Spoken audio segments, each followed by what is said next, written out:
السلام علیکم ورحمۃ اللہ وبرکاتہ۔ Welcome back to my YouTube channel. آج ہم سورہ بقرہ کی 14 آیات کی تفسیر دیکھیں گے انشاءاللہ۔ الحمدللہ رب العالمین والصلاة والسلام علی سید الانبیاء والمرسلین وعلی آلہ واصحابہ اجمعین، اما بعد فاعوذ باللہ من الشیطان الرجیم، بسم اللہ الرحمن الرحیم۔ وَإِذَا لَقُوا الَّذِينَ آمَنُوا قَالُوا آمَنَّا وَإِذَا خَلَوْا إِلَى شَيَاطِينِهِمْ قَالُوا إِنَّ مَعَكُمْ إِنَّمَا نَحْنُ مُسْتَهْزِئُونَ۔ اس کا ورڈ ٹو ورڈ ترجمہ دیکھتے ہیں۔ وَإِذَا لَقُوا، اور جب ملتے ہیں، الَّذِينَ آمَنُوا، جو لوگ ایمان لائے، قَالُوا، کہتے ہیں، آمَنَّا، ہم ایمان لائے، وَإِذَا، اور جب خلو، اکیلے ہوتے ہیں، الیہ، پاس، شیاطینہم، اپنے شیطان، قالو، کہتے ہیں، انا، ہم، معکم، تمہارے ساتھ، انما، محض، نحن، ہم، مستہزئون، مذاق کرتے ہیں۔ اس کا کمپلیٹ ترجمہ دیکھتے ہیں۔ اور یہ لوگ جب مومنون سے ملتے ہیں تو کہتے ہیں کہ ہم ایمان لے آئے ہیں، اور جب اپنے شیطانوں میں جاتے ہیں تو ان سے کہتے ہیں کہ ہم تمہارے ساتھ ہیں، اور محمد صلی اللہ علیہ وسلم سے تو ہم ہنسی کیا کرتے ہیں۔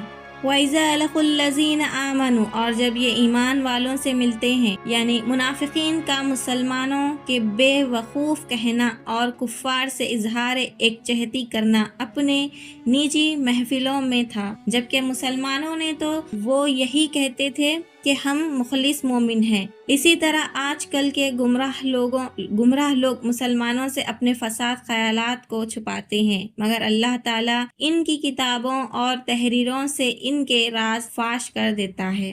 بے دینوں کے فریب کاریوں سے ہوشیار رہا جائے، کیسے دیکھتے ہیں۔ یاد رہے کہ اس آیات سے مسلمانوں کو خبردار کیا جا رہا ہے کہ وہ بے دینوں کی فریب کاریوں سے ہوشیار رہیں اور ان کی چکنی چپیٹی باتوں سے دھوکہ نہ کھائے۔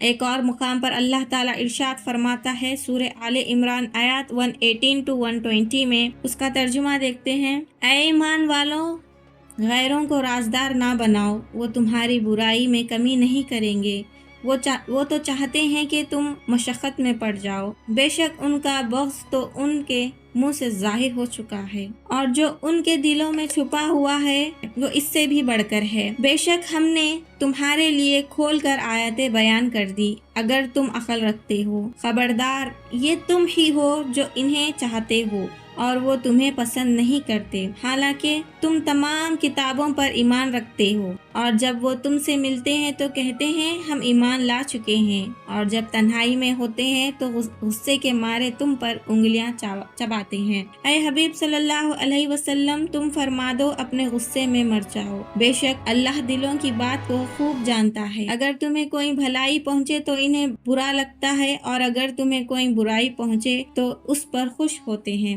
اور اگر تم صبر کرو اور تقوی اختیار کرو تو ان کا مکر و فریب تمہارا کچھ نہیں بگاڑ سکے گا، بے شک اللہ ان کے تمام کاموں کو گھیرے میں لیے ہوئے ہیں۔ رسول کریم صلی اللہ علیہ وسلم نے ارشاد فرمایا، ایکم و ایہم لا یضلونکم ولا یفتنونکم، یعنی ان سے دور رہو اور انہیں اپنے سے دور کرو، کہیں وہ تمہیں گمراہ نہ کر دے، کہیں وہ تمہیں فتنے میں نہ ڈال دے۔ مسلم شریف کی حدیث ہے یہ۔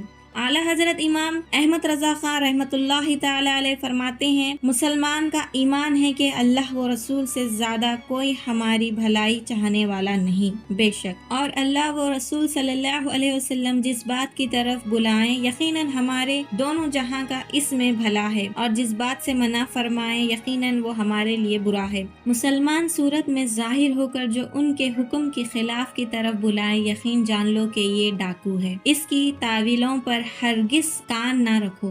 رہزن جو جماعت سے باہر نکال کر کسی کو لے جانا چاہتے ہیں، ضرور چکنی چکنی باتیں کرے گا، اور جب یہ دھوکے میں آیا اور ساتھ ہو لیا تو گردن مارے گا، مال لوٹے گا۔ شامت اس بکری کی کہ اپنے راعی یعنی چرانے والے کا ارشاد نہ سنے اور بھیڑیا جو کسی بھیڑ کی اون پہن کر آیا اس کے ساتھ ہو لے۔ مصطفیٰ صلی اللہ علیہ وسلم تمہیں منع فرماتے ہیں اور تمہاری جان سے بڑھ کر تمہارے خیر خواہ ہیں۔ حریص علیکم، تمہارے مشقت میں پڑھنا اس کے قلب اقدس پر گرا ہے۔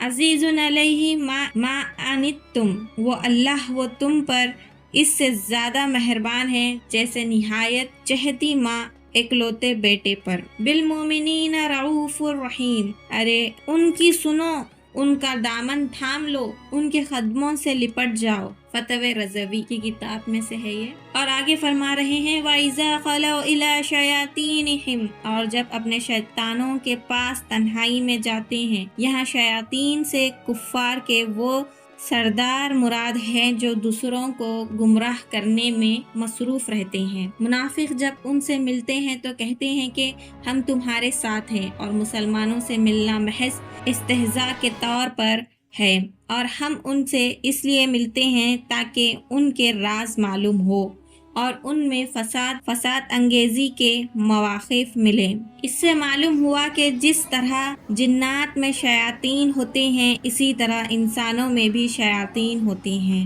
بے شک انما نحن مستہزئون، ہم تو صرف ہنسی مذاق کرتے ہیں۔ منافقین صحابہ اکرام رضی اللہ تعالی عنہم کے سامنے ان کی تعریفیں کرتے اور بعد میں ان کا مذاق اڑاتے تھے۔ اسی بات کو بیان کرنے کے لیے یہ آیات مبارکہ نازل ہوئی۔ صحابہ اکرام اور علماء دین کا مذاق اڑانے کا حکم دیکھتے ہیں۔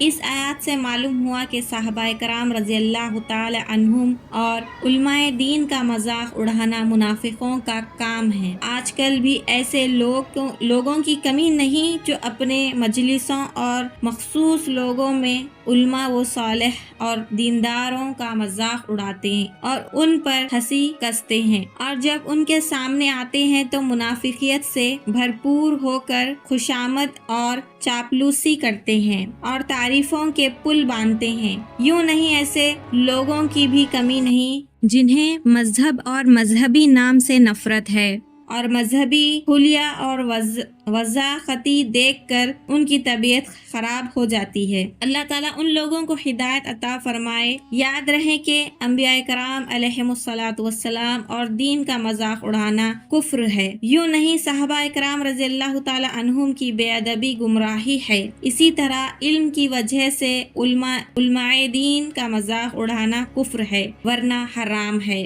اللہ اکبر۔